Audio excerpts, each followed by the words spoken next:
మహాగణుడు మహోన్నతుడు సర్వశక్తి సంపన్నుడైన దేవాది దేవునికి మన ప్రభువును రక్షకుడైన యేసుక్రీస్తు వారి యొక్క ప్రశస్తమైన నామములో నా యొక్క కృతజ్ఞతాస్తుతులు సమర్పిస్తూ ఈ దినము ప్రత్యేకంగా దేవుని యొక్క వాక్యాన్ని ధ్యానించడానికి సిద్ధపడినటువంటి ప్రియ సహోదరి సహోదరులందరికీ ప్రభు నామంలో నా యొక్క వందనాలు తెలియజేస్తూ ఉన్నాను.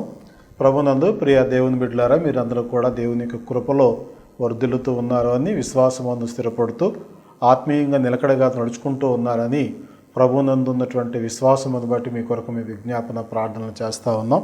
అయితే ఈ సమయంలో దేవుడు మనకి ఇచ్చిన గొప్ప అవకాశాన్ని బట్టి ఒక ప్రత్యేకమైనటువంటి అంశాన్ని మనం పరిశీలించే ప్రయత్నం చేద్దాం. ఈ కార్యక్రమాలు దేవుని యొక్క దైవ జ్ఞానాన్ని పంచేదానికి, రెండవది ఎవరైతే దైవ సంబంధులుగా బ్రతికేదానికి బ్రతుకుతున్నారో వారిని మరింతగా ఆత్మీయంగా బలపరిచేదానికి ఉద్దేశించబడిన కార్యక్రమాలు. కనుక ఈ రోజున దేవుడు మనకి ఇచ్చిన అవకాశాన్ని బట్టి మనం ఏమి ఆలోచన చేద్దాము అన్నదంటే, దేవుని ప్రేమించటం అంటే చాలామంది దేవుణ్ణి ప్రేమిస్తున్నాము అని అంటారు, దేవుని ప్రేమిస్తూ ఉంటారు. మేము దేవుని ప్రేమించే వారమని ఇతరులకు తెలియటం కోసం అనేక కార్యక్రమాలను అనగా వారి యాక్టివిటీస్ అనేటువంటి మనం గమనిస్తూ ఉంటాం. ప్రియులారా, గమనించండి, దేవుని ప్రేమించటము అన్నదంటే మనము అనుకున్నటువంటి కొన్ని కార్యక్రమాలను చేస్తూ అది దేవుణ్ణి ప్రేమించినటువంటి విధానం కనపరిచే విధానం కాదు. ఎందుకు అన్నదంటే, సహజంగా మన కుటుంబ జీవితంలో, వ్యక్తిగత జీవితంలో కొందరిని మనం ఇష్టపడుతుంటాము, ప్రేమిస్తూ ఉంటాము, మిక్కటంగా ప్రేమిస్తుంటాము, ప్రాణప్రదంగా ప్రేమిస్తూ ఉంటాము.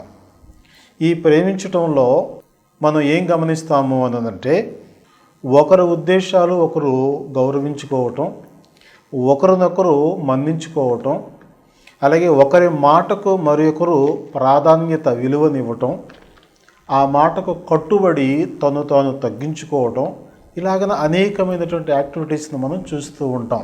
సహజంగా ఈ ప్రేమించబడేటువంటి వారు ఏదైనా ప్రేమించేటువంటి వారి మాట వినకపోవటం కానీ, వారికి నచ్చిన పని చేయకపోవటం కానీ జరిగినప్పుడు మనం ఏమంటాము, ఇదేనా నేనంటే నీకున్నటువంటి ప్రేమ అని మనం ప్రేమను కూడా శంకించేటువంటి ప్రయత్నం చేస్తూ ఉంటాం.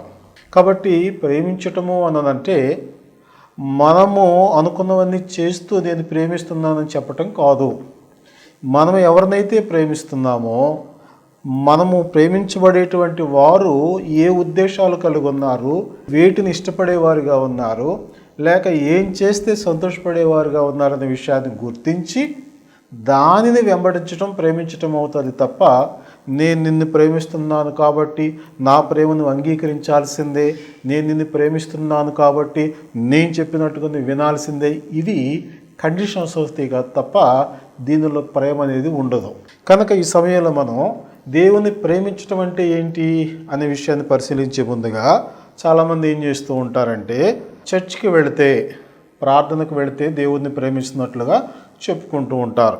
మరికొందరు ఏం చేస్తారు అంటే, ఆ సిలువకు సంబంధించినటువంటి ఆ గుర్తులను శరీరం మీద పచ్చబొట్లుగా పొడిపించుకోవటం, లేక వాటికి గొలుసులు కానీ తాడులు కానీ వేలాడదీసి మెడలో ధరించటం కానీ, లేకపోతే దేవుని పేరిట కొన్ని కానుకలు అర్పణలు సమర్పించటం కానీ, దేవుని కార్యక్రమం ఏదైనా ఉంది అంటే దాని కొరకు ముందుండి నిలబడటం కానీ, ఇలాగ అనేకమైనటువంటి యాక్టివిటీస్ని చేస్తూ ఉంటారు. గమనించండి, ఇవన్నీ దేవుని ప్రేమిస్తున్నానని చెప్తూ మనం చేసేటువంటి యాక్టివిటీస్ అవన్నీ కూడా కార్యకలాపాలు. కానీ వాస్తవానికి వాటన్నిటినీ దేవుడు కోరుకుంటున్నాడా? మనలను ప్రేమించేటువంటి దేవుడు, మనము ప్రేమిస్తున్నటువంటి దేవుడు మన నుండి ఏం కోరుకుంటున్నాడు అనేటువంటిది మనం పరిశీలించకపోతే, ఈ మాయా ప్రపంచంలో అబద్ధాలను విస్తృతంగా ప్రచారం చేసేటువంటి ఈ యొక్క మోసపూరితమైనటువంటి బోధల మధ్యన మనము మన ఆత్మను శాశ్వతంగా పోగొట్టుకునేటువంటి ప్రమాదంలో ఉంటామనే వాస్తవాన్ని మీకు గుర్తు చేయదలుచుకున్నాను. ఎందుకంటే ఈ రోజున చాలామంది దేవుని ప్రేమిస్తున్నామని చెప్తారు, దేవుని సేవ చేస్తున్నామని చెప్తారు, అలాగనే దేవుడు అంటే మాకు చాలా ఇష్టం అండి అని చెప్తారు.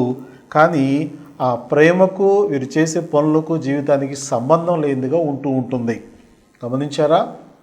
అది దేవుని ప్రేమించటం కాదు. దేవుని ప్రేమించటం అంటే ఏంటో లేఖనంలో నుంచి కొన్ని వచనాలను మనం పరిశీలించి ఆ విషయాన్ని పూర్తిగా నేర్చుకునేటువంటి ప్రయత్నం చేద్దాం. రోమీయులకు రాసిన పత్రిక 8వ అధ్యాయము 28వ వాక్యాన్ని మనం మొదటిగా పరిశీలించినప్పుడు, దేవుని ప్రేమించే వారికి అనగా ఆయన సంకల్పము చొప్పున పిలువబడిన వారికి మేలు కలుగుటకై సమస్తమును సమకూడి జరుగుచున్నవని ఎరుగుదము. ఇక్కడ ఒక వచనాన్ని మనం గమనించినప్పుడు, దేవుని ప్రేమించు వారికి అంటే ఏంటంటే ఆయన సంకల్పం చొప్పున పిలువబడిన వారికి అని చెప్తూ ఉన్నాడు. పిల్లలు గమనించండి, దేవుడు లోకాన్ని ఎంతో ప్రేమిస్తున్నాడు. అనగా లోకంలో ఉన్న ప్రతి మానవుణ్ణి ప్రేమిస్తూ ఉన్నాడు. అయితే ఆయన ప్రేమించేటువంటి మనుషులలో ఎవరు ఆయన సంకల్పానుసారముగా పిలువబడతారో, లేక ఎవరు ఆయన చిత్తాన్ని ఎరిగినటువంటి వారై ఆ పిలుపులోనికి వస్తారో వారికి మేలు కలిగేదానికి సమస్తము సమకూడి జరుగుతున్నట్లుగా ఈ రోమా గ్రంథకర్త మనకు తెలియజేశారు. ఇక్కడ మనం గమనించండి, దేవుని ప్రేమించటం అని అంటే అర్థం ఏంటనంటే మనం అనుకున్నటువంటి కార్యాలన్నీ చేయటం కాదు, పచ్చబొట్లు పొడిపించుకోవటం కాదు, అలాగే సిలువ గుర్తులు ధరించటం కాదు, అలాగే ఇండ్లలో అమ్మేటువంటి వారి దగ్గర నుంచి ఏదో ఒక రూపాన్ని తీసుకుని వచ్చి నా దేవుడు అని చెప్పేసి మనం పూజించటం కాదు. ఇలాగన మన యొక్క హైందవ విధానాల్లో నుంచి వచ్చినటువంటి ఆ ఆచారాలు అలవాట్లన్నిటిని మనం మానుకోలేక మనం ఏం చేస్తూ ఉన్నామంటే ఈ రోజున అక్కడ ఉన్నటువంటి రూపాన్ని మాత్రమే మారుస్తూ ఉన్నాం తప్ప అక్కడ చేసిన ఆచారాలను అలవాట్లను మాత్రం మార్చుకోవటం లేదు. వీటి విషయంలో దేవుడు చాలా స్పష్టంగా తెలియజేస్తూ ఉన్నాడు. మనం దేవుణ్ణి నమ్ముతున్నప్పుడు, దేవుని గురించి అనుకుంటున్నప్పుడు మన మదిలో ఏ విధమైన రూపము మన మనసుకు రాకూడదు. ఎందుకు అంటే దేవునికి ఏ రూపాన్ని ఆపాదించినా కానీ అది ఆయనను అవమానపరచటమే అవుతుంది. ఎందుకనగా దేవుడు అనగా ఆత్మ కనుక ఆత్మగా ఉన్నటువంటి దేవునికి ఏ రూపాన్ని మనం ఆపాదించగలము? మనలో ఉన్నటువంటి ఆత్మనే మనం చూడలేని స్థితిలో ఉన్నవారమై ఉండి దేవుడు ఇలాగనే ఉంటాడని ఎలా చెప్పగలం?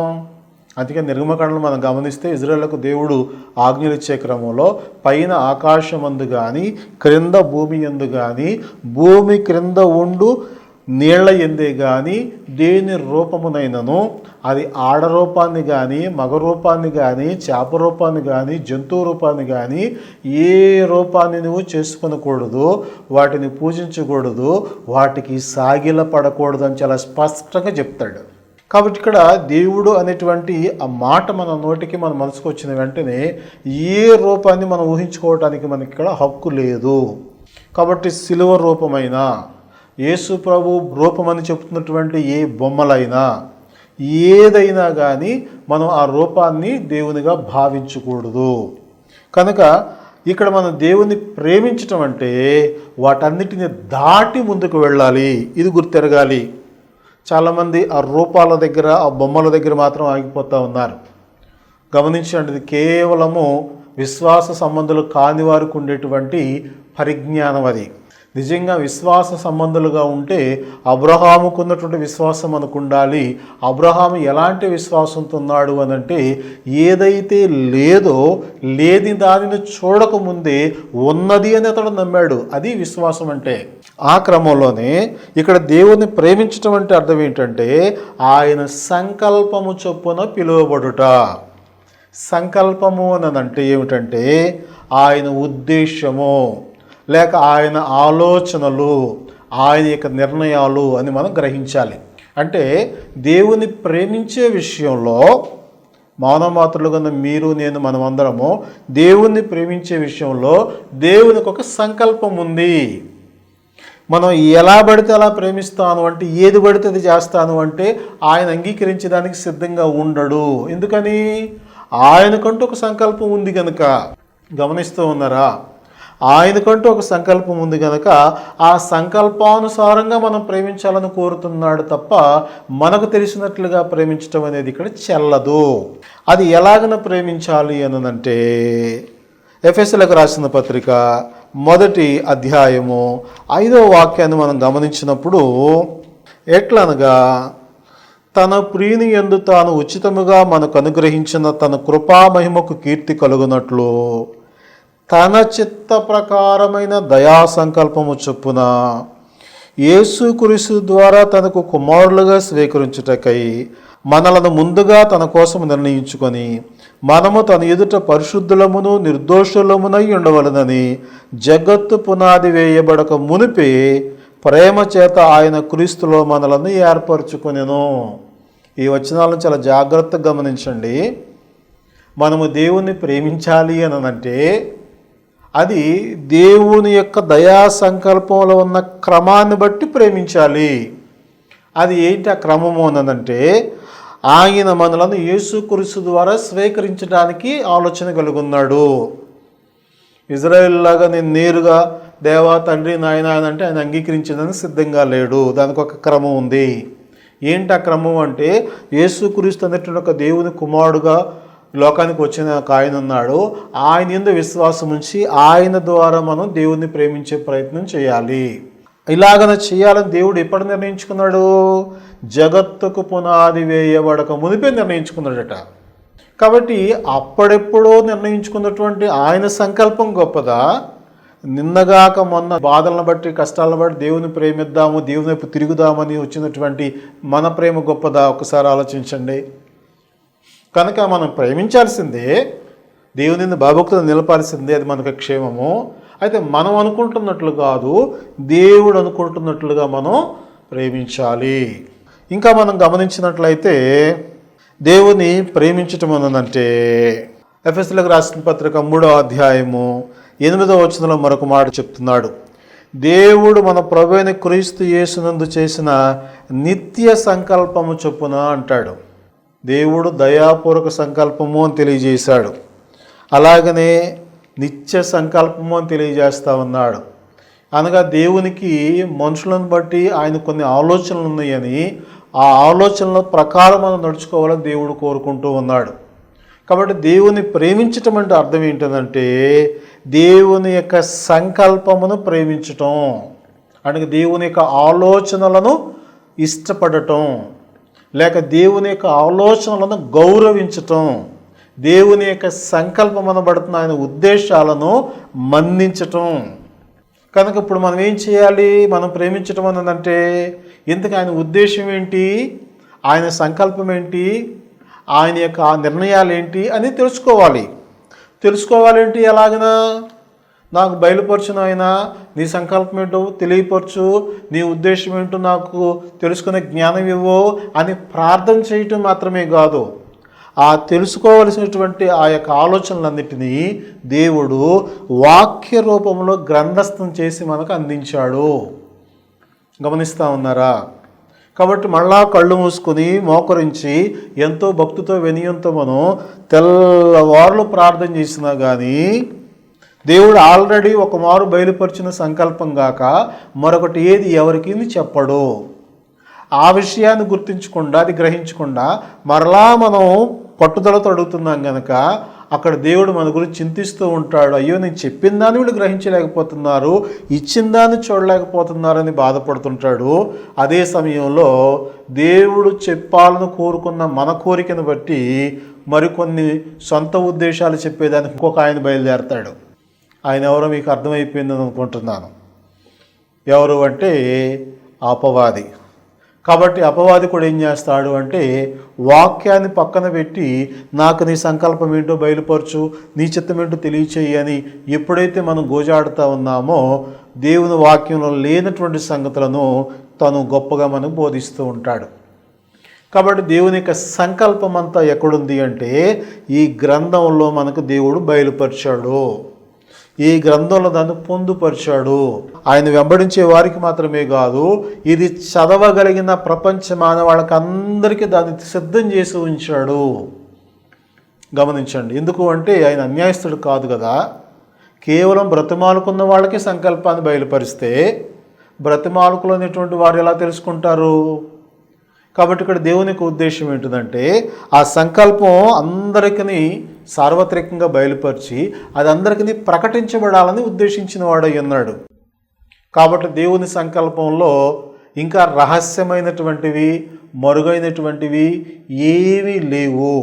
చాలామంది ఈ సంగతి తెలియక బైబిల్ అందరికీ అర్థం కాదండి, ఇది దైవజ్ఞానం పొందిన వాళ్ళు మాత్రమే గ్రహించగలుగుతారు, దీనిలో చాలా మర్మాలు ఉన్నాయి అని చెప్తారు. గమనించిన ప్రియులారా, మర్మాలు గ్రంథంలో లేవు, దేవుడు అన్ని బయలుపరిచాడు. వాటిని తెలుసుకోలేనటువంటి స్థాయి తక్కువ మనసు మనకు ఉండటం వల్ల అది అర్థం కావటం లేదు మనకి. ఎఫెసీయులకు రాసిన పత్రిక 3వ అధ్యాయము 3వ వచనం మనం గమనిస్తే పౌలు ఇలాగంటా ఉన్నారు, ఎట్లనగా క్రీస్తు మర్మము దేవదర్శనము వలన నాకు తెలియపరచబడిన సంగతిని గూర్చి మునుపు సంక్షేపముగా వ్రాసి తిని. గమనించారా? క్రీస్తుని గూర్చినటువంటి దేవుని యొక్క సంకల్పము అనగా మరుగైనటువంటి మర్మం ఏదైతే ఉందో అది ఆది కాలంలో దేవుడు అందరికీ సంపూర్ణంగా బయలుపరచలేదు. కానీ ఇప్పుడు పౌలు ఏమంటున్నాడు అంటే, నాకు దేవుడు బయలుపరిచాడు, వాటిని నేను మునుపు సంక్షేపంగా మీకు వ్రాసాను. అంటే ఇప్పుడు ఏం చేయాలి మీరు? మళ్ళా నాకు బయలుపరచు అని చెప్పేసి మొదలు పెట్టడం కాదు. పౌలు ద్వారా బయలుపరిచినటువంటి సంగతులు, వ్రాయబడినటువంటి సంగతులు చదివి అర్థం చేసుకుని గ్రహించేదానికి ప్రయత్నం చేయాలి. ఆ మర్మం ఏంటో 5వ వచనంలో స్పష్టంగా చెప్పేశాడు. ఈ మర్మం ఇప్పుడు ఆత్మ మూలముగా దేవుని పరిశుద్ధులకు, అపోస్తులకును, ప్రవక్తలకును బయలుపరచబడి ఉన్నట్లుగా పూర్వకాలమందు మనుషులకు తెలియపరచబడలేదు. ఈ మర్మం ఏదనగా అన్యజనులు సువార్త వలన క్రీస్తు యేసునందు యూదులతో పాటు సమాన వారసులను, ఒక శరీరమందలి సాటి అవయములను వాగ్దానములో పాలువారు ఉన్నారన్నదియే అన్నాడు. అంటే మర్మం ఏంటి అన్నదంటే, ఒకానొక టైంలో యూదులు మాత్రమే నా దగ్గరకు వచ్చేవారు, వారు మాత్రమే నన్ను అంగీకరించేవారు. కానీ ఇప్పుడు యూదులు మాత్రమే కాకుండా క్రీస్తునందు అన్యులందరూ కూడా సమీపస్తులు అవ్వాలనేటువంటిది మర్మంగా దేవుడు ఉంచాడు. దాన్ని నా ద్వారా బయలుపరచడం పౌలు స్పష్టంగా చెప్పేశాడు. ఎంతకు మించినటువంటి మర్మాలు బైబిల్ గ్రంథంలో ఇంకేమీ లేవండి. గమనించండి. కనుక ఈ గ్రంథం రూపంలో ఉన్నటువంటి ఈ యొక్క దేవుని యొక్క సంకల్పాన్ని మనము చదవాలి. నిజంగా ప్రేమిస్తే తెలుసుకోవాలి కదా. మరి మనం ఆయన ప్రేమిస్తున్నాము అంటే ఆయన మనసు ఏమై ఉంది, ఆయన ఆలోచనలు ఏమై ఉన్నాయి, ఆయన ఉద్దేశాలు ఏమైనా తెలుసుకోవాలి కదా. తెలుసుకోవాలంటే మన మధ్యన ఆయన భౌతికంగా లేరు కనుక ఆయన మనసులో ఉన్నటువంటి మాటలు గ్రంథంలో వ్రాయించారు. వాటిని ప్రతిదినము మనము చదవాలి. నిర్గమాకాండము 15వ అధ్యాయము 26వ వచనం మనం గమనించినట్లయితే, మీ దేవుడని యెహోవాను శ్రద్ధగా విని ఆయన దృష్టికి న్యాయమైనది చేసి ఆయన ఆజ్ఞలకు విధేయులై అని ఇలా కంటిన్యూ చేస్తూ ఉన్నాడు. మొట్టమొదటి మాట ఏంటి? యెహోవాను శ్రద్ధగా వినాలట. ఎందుకని? ఆ వాక్కుల్లోనే ఆయన సంకల్పం ఉంది. ఆయన ప్రేమించే విధానం ఎలాగో వ్రాయబడి ఉంది. ఆయనను సంతోషపెట్టే విధానం ఎలాగో ఇందులోనే వ్రాయబడింది. కనుక మనం దేవుని యొక్క సంకల్పమైనటువంటి దేవుని యొక్క వాక్యాన్ని జాగ్రత్తగా వినాలి. అలాగని గమనిస్తే 19వ అధ్యాయము 5వ వచనంలో ఏమన్నాడు అనంటే, కాగా మీరు నా మాట శ్రద్ధగా విని నా నిబంధనను అనుసరించి నడిచిన ఎడలా అని అంటాడు. వినాలి. ఈరోజున ఎవ్వరికి వినేదానికి ఓపిక చాలటం లేదు. వ్యర్థమైన సంగతులు వినేదానికి, మన మనసులను పాడు చేసే సంగతులను చూసేదానికి, కాలాన్ని వృధా చేయడానికైతే మనకు ఆసక్తి కలుగుతుంది, కానీ దేవుని యొక్క వాక్కుని వినేదానికి ఆసక్తి రావట్లా. కారణం ఏంటంటే దేవుణ్ణి ఎలా ప్రేమించాలనేటువంటి అవగాహన లేకపోవటం. కాబట్టి ప్రియ సహోదరి సహోదరులారా, మనం గమనించినప్పుడు దేవుణ్ణి ప్రేమించటం అంటే ఆయన సంకల్పాన్ని ప్రేమించటం, ఆయన మనసులో ఉన్న ఆలోచనలను ప్రేమించటం. రెండవది, ఆయన ఆలోచనలు ఏ రూపంలో ఉన్నాయి అనంటే దేవుని యొక్క వాక్య రూపంలో ఉన్నవి. కనుక ఈ వాక్యాన్ని మనం ఏం చేయాలి? కీర్తన గ్రంథంలో మనం చదువుతాం కదా. మొదటి కీర్తన గమనిస్తే, యెహోవా ధర్మశాస్త్రమునందు ఆనందించుచు దివారాత్రము దాన్ని ధ్యానించేవాడు ధన్యుడు అంటాడు. గమనించండి, దాన్ని ధ్యానించే ముందు చేయకూడని పనులు కొన్ని చెప్పాడు. దుష్టుల ఆలోచన చొప్పున నడవక, పాపులు నడిచేటువంటి మార్గంలో నడవక, అపహాసకులు కూర్చుండే చోటను కూర్చొనక అని చెప్పాడు. అంటే ఇది ధ్యానించాలి అని అంటే, ఇది అర్థం కావాలి అని అంటే నీకున్నటువంటి కొంత చెడును వ్యర్థతను తీసివేసుకోవాలని అర్థం. అది తీసివేసుకోకుండా ఇది అర్థం కాదు కదా. కనుక దేవుడు చెప్పిన మాట ఏంటంటే ప్రతిదినము దీన్ని మనం చదవాలి, ప్రతిదినము దీన్ని మనం ధ్యానించాలి, ప్రతిదినము దేవుని యొక్క ఆలోచనలు అనబడుతున్న వాక్యాన్ని గురించి మనం వినాలి. అప్పుడు నన్ను గురించి దేవుని యొక్క ఉద్దేశం ఏమయ్యింది, నన్ను గురించి దేవుని యొక్క సంకల్పం ఏమయ్యింది, నన్ను గురించి దేవుడు ఏమనుకుంటున్నాడు, నా నుంచి ఆయన ఆశిస్తున్నాడు, నాకేమి ఆజ్ఞాపిస్తున్నాడు, వారికేమి ఆజ్ఞాపించాడు, ఈ క్లారిటీ అంతా అప్పుడు వస్తుంది. ఇవన్నీ నాకు తెలియదండి, నాకు చదువు రాదు కాబట్టి నేను దేవుని ప్రేమిస్తున్నాను కాబట్టి నేను చర్చికి వెళ్ళొచ్చేస్తానంటారా? పోనీ అక్కడన్నా వాక్యం వింటారా? అక్కడన్నా దేవుడు ఏం చెప్తున్నాడయ్యా నా గురించి చెప్పని అడుగుతారా? దేవుని యొక్క ఉద్దేశం ఏంటో తెలుసుకునే ప్రయత్నం చేస్తున్నామా? అలాగని కాకుండా మనకు తోచిందంతా చేసేస్తున్నామా? దేవుని ప్రేమించటం కాదు అది. ఒకవేళ ఈ మాట కఠినంగా అనిపించినా కానీ అది వాక్యానుసారంగా దేవుని ప్రేమించటం కాదు. దేవుని ప్రేమించటం అంటే ఏంటంటే ఆయన సంకల్పం చొప్పున పిలువబడటం, అనగా ఆయన చిత్తానుసారంగా, ఆయన వాక్యానుసారంగా మనం దేవుని ఎద్దుకు రావటం అని అర్థం. అలా వచ్చిన వాళ్ళమైతే మనం ఏం చేస్తాము అని అంటే, ఎప్పుడైతే ఆయన సంకల్పాన్ని గురించి, ఆయన ఉద్దేశాలను మనం తెలుసుకుందామో అప్పుడు ఏం చేస్తామంటే, ఏ సంగతులైతే మనకు వినిపించబడ్డాయో, ఏ వాక్య సంగతులైతే ఆయన సంకల్పంగా మనకు బయలుపరచబడి బోధకుల ద్వారా తెలియచేయబడ్డాయో ఆ సంగతులకు మనం విధేయత చూపాలి. చాలా ప్రాముఖ్యం ఇది. నేను వాక్యం వినేశాను, చాలా బ్రహ్మాండంగా చెప్పేశారు అని అనుకోవటం మాత్రమే కాదు, విన్నటువంటి వాక్యానికి విధేయత చూపాల్సినటువంటి అవసరం ఉంది. విధేయత చూపకపోతే విన్నది ప్రయోజనం కాదు, తెలుసుకున్న దాని వలన మేలు మనకు కలగదు. ఎందుకు విధేయత చూపాలో చిన్న ఉదాహరణ చెప్తాను. మనకి శరీరంలో అనేకమైన బలహీనతలు ఏర్పడతాయి సర్వసాధారణంగా. కొన్ని ఆటోమేటిక్గా పోతూ ఉంటాయి, మరికొన్ని మందులు తీసుకుంటేనే తగ్గుతూ ఉంటాయి. అయితే తరచుగా మనకు ఒక బలహీనత ఉంది, ఈ బలహీనతకు పలానా మందు వాడితే తగ్గిపోద్దని మనకు ఒక ఐడియా వచ్చింది. అనేక సార్లు చూసిన దాన్ని బట్టి మనకు అవగాహన వచ్చేసింది. ఇప్పుడు మనం ఏమనుకుంటామంటే, నాకు పలానా బలహీనత వచ్చినప్పుడు పలానా మందు వాడాలి నాకు అర్థమైపోయింది, ఇక ఇబ్బంది లేదు అనుకుంటాం. రైట్, మంచిది. అర్థం చేసుకోవటం, బలహీనతను గుర్తించటం, దానికి సంబంధించిన పరిష్కారం పలానా మందు అని గుర్తించటం మంచిదే. దీన్ని తీసుకోవటం వల్ల ఇబ్బంది పడకుండా ఉంటానని ధైర్యంగా ఉండటం మంచిదే. కానీ బలహీనత వచ్చిన తర్వాత ఆ బలహీనతకు ఏ మందు తీసుకోవాలో తెలుసును, దాన్ని ఉపయోగించుకుంటే బలహీనతలను దూరపడతానని తెలుసును, కానీ దాన్ని నేను తీసుకోను, తెలుసు కానీ తీసుకోను. అది పని చేయటానికి అవకాశం ఇవ్వను, కడుపులో వెయ్యను దాన్ని. దానివల్ల ప్రయోజనం ఏంటి? ఒకసారి ఆలోచించండి. అలాగనే దేవుని యొక్క వాక్యం కూడా ఔషధం వంటిది కదా. ఈ యొక్క వాక్యాన్ని తెలుసుకుని దాని యొక్క మర్మాలను గ్రహించి దానిని ఎరిగి ఉన్నప్పటికీ దాన్ని అనుసరించకపోతే దానివల్ల ఫలితం మనకు ఎలాగొస్తుంది? కాబట్టి ఏం చేయాలి? మనం అనుసరించే ప్రయత్నం చేయాలి. ఈ అనుసరించటంలో మనం ఏమేమి విషయాలు దాగి ఉందని మనం గమనించినట్లయితే, వాక్యానికి విధేయత చూపటం అన్నదంటే వాక్యం విన్నదాన్ని బట్టి దేవుని యందు విశ్వాసం ఉంచాలి. రోమీయులకు రాసిన పత్రిక 10వ అధ్యాయం 17వ వచనం మనం గమనిస్తే, కాగా వినుట వలన విశ్వాసము కలుగును, వినుట క్రీస్తును గూర్చిన మాటల వలన కలుగును అంటాడు. అంటే ఇక్కడ దేవుని యందు విశ్వాసం కలగాలి, క్రీస్తును గూర్చినటువంటి మాటలు వినటాన్ని బట్టి కలగాలి విశ్వాసం. కానీ ఈరోజు చాలామంది ఏమంటారంటే, ఫలానా ఈ గారు సాక్ష్యం నేను దేవుని యందు విశ్వాసం ఉంచానండి అంటారు. నీ విశ్వాసం రాంగ్. ఫలానా సహోదరి యొక్క జీవితాన్ని చూసి ఆమె బాగుపడిన తర్వాత అప్పుడు దేవుడి మీద నాకు విశ్వాసం వచ్చింది అంటారు. అది తప్పు. ఎందుకు అంటే, మనందరి కోసం ఈ లోకానికి వచ్చి 33 సంవత్సరాలు జీవించి చనిపోయి సమాధి చేయబడి తిరిగి లేచినటువంటి క్రీస్తు యొక్క జీవితం కంటే గొప్ప జీవితం ఎవరిది భూమి మీద? కాబట్టి వీటిని బట్టి కాదు మేము విశ్వాసం కలగాల్సింది. ఒకవేళ నీకు విశ్వాసం కలిగిందని అనిపించిందేమో, కానీ టెంపరీనే.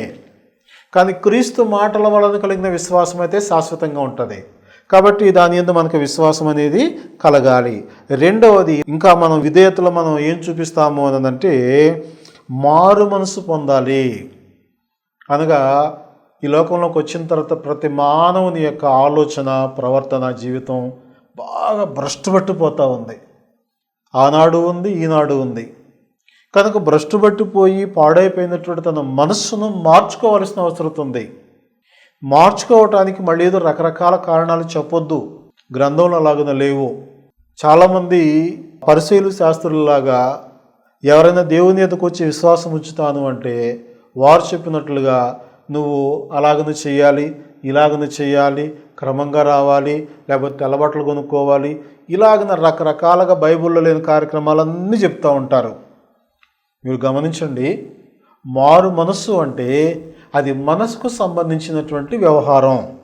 అనగా గతంలో ఉన్నటువంటి మనస్సును, చెడ్డ మనసును, దుష్ట మనసును విడిచిపెట్టుకుని నేను దేవుని కొరకు మంచి మనసుతో బ్రతుకుతానని ఆలోచనలోని మార్పు రావటం.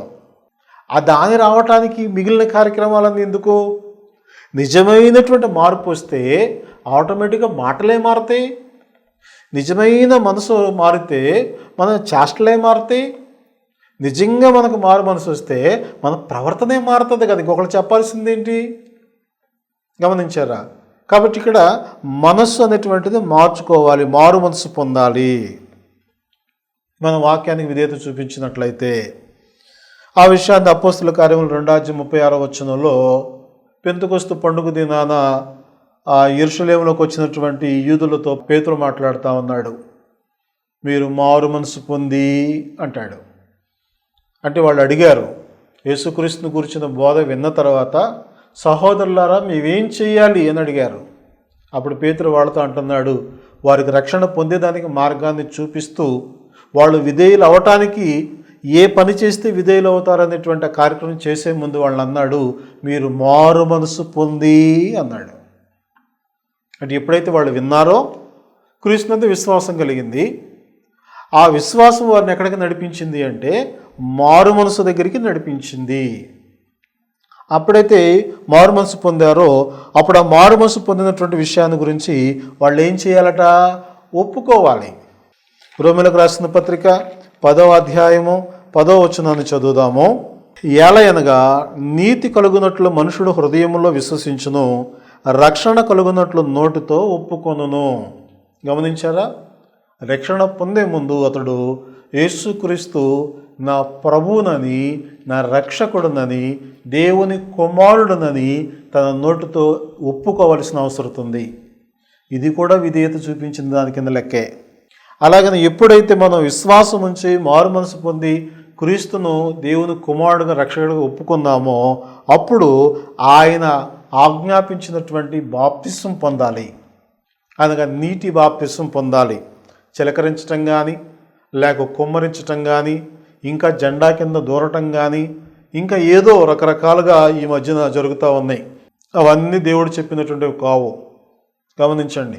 కనుక ముంచటానికి సరిపడిన నీళ్లు ఎక్కడైతే ఉన్నాయో అక్కడ నీటిలో ముంచబడేటువంటి బాప్తిసం పొందాల్సిన అవసరం ఉంది. అలా బాప్తిసం పొందినప్పుడు మనము దేవుని యొక్క వాక్యమునకు విధేయత చూపించిన వారం అవుతాం. అపోస్తల కార్యములు 2:38 మనం చదివినప్పుడు పేతురు అంటున్నాడు, మీరు మారు మనసు పొంది పాప క్షమాపణ నిమిత్తము ప్రతివాడు యేసుక్రీస్తు నామమున బాప్తిసము పొందుడి అని చెప్పాడు. ఆ మాట చాలామంది విన్నారు, లోబడ్డారు. ఆ లోబడిన వాళ్ళు ఏం చేశారో తెలిసిన 41 కాబట్టి అతని వాక్యము అంగీకరించిన వారు బాప్తిసం పొందిరి. గమనించారా? విన్నారు, విశ్వసించారు, మారు మనసు పొందారు, యేసుప్రభువును ఒప్పుకున్నారు, అలాగే యేసుప్రభు ఆజ్ఞ ప్రకారం బాప్తిసం పొందారు. ఇప్పుడు వీరిని దేవుని యొక్క వాక్యమునకు విధేయత చూపించినటువంటి దేవుని ప్రేమించేవారు అంటారు. విశ్వాసం లేకుండా, మారు మనసు లేకుండా, యేసుప్రభుని ఒప్పుకోకుండా, బాప్తిసం పొందకుండా నేను దేవుని ప్రేమిస్తున్నా దేన్ని బట్టి చెప్తావు? అది ఎలా రుజువు చేస్తావు? కనుక ఇది సరైనటువంటి ప్రేమించటం కాదు. ప్రేమించటం అంటే ఇలాగ ఆయన ఉద్దేశాలు ప్రేమించాలి, అందుకే ఆయన వాక్యాన్ని ప్రేమించాలి, ఆ వాక్యంలో మనం ఎలా ప్రేమించాలో చెప్పాడు కదా. అంటే మనం రక్షణ పొందితేనే ఆయన ప్రేమించడానికి అర్హత ఉంటుంది, అలాగని ప్రేమించాలని చెప్పాడు కనుక ఆ రీతిలో మనం దేవుని యొక్క వాక్యాన్ని గైకొనటం ద్వారా దేవుని ప్రేమిస్తున్నామని రుజువు. అది ఇంకా ఏ రుజువు తీసుకొచ్చినా దేవుని ఎదుట ఆ తీర్పు దినం చెల్లవనే సంగతి జ్ఞాపకం చేసుకుందాం. ప్రార్థన చేసుకుందాం. పరిశుద్ధుడు సర్వోన్నతుడైన మా తండ్రి, ఈ వాక్యము మా అందరి హృదయాల్లో ఫలించినట్లుగా దీవించండి. మిమ్మల్ని ప్రేమించాలని కోరుకుంటున్నాం, కానీ మీరు చెప్పినట్టుగా ప్రేమించాలనేటువంటి ఆలోచన గ్రహింపు లేక లోకమంతా ఎలా వెళుతుందో అలాగని వెళ్ళే పరిస్థితులు ఉన్నది. అయితే మమ్మల్ని క్షమించి మీ సంకల్పానుసారంగా మిమ్మల్ని ప్రేమించే వరకు మమ్మల్ని అందరినీ ఆయుత్తపరచండి. ఇంకా ఎవరైతే రక్షణకు వెలుపట్టుకున్నారో వారందరినీ కూడా రక్షణ పొంది మీ బిడ్డలుగా మారగలిగే సహాయం దయచేయమని ఈ మనవులన్నీ మా ప్రభువైన యేసుక్రీస్తు వారి పేరిట అడుగుచున్నాము తండ్రి. ఆమేన్. మీ అందరికీ వందనాలండి.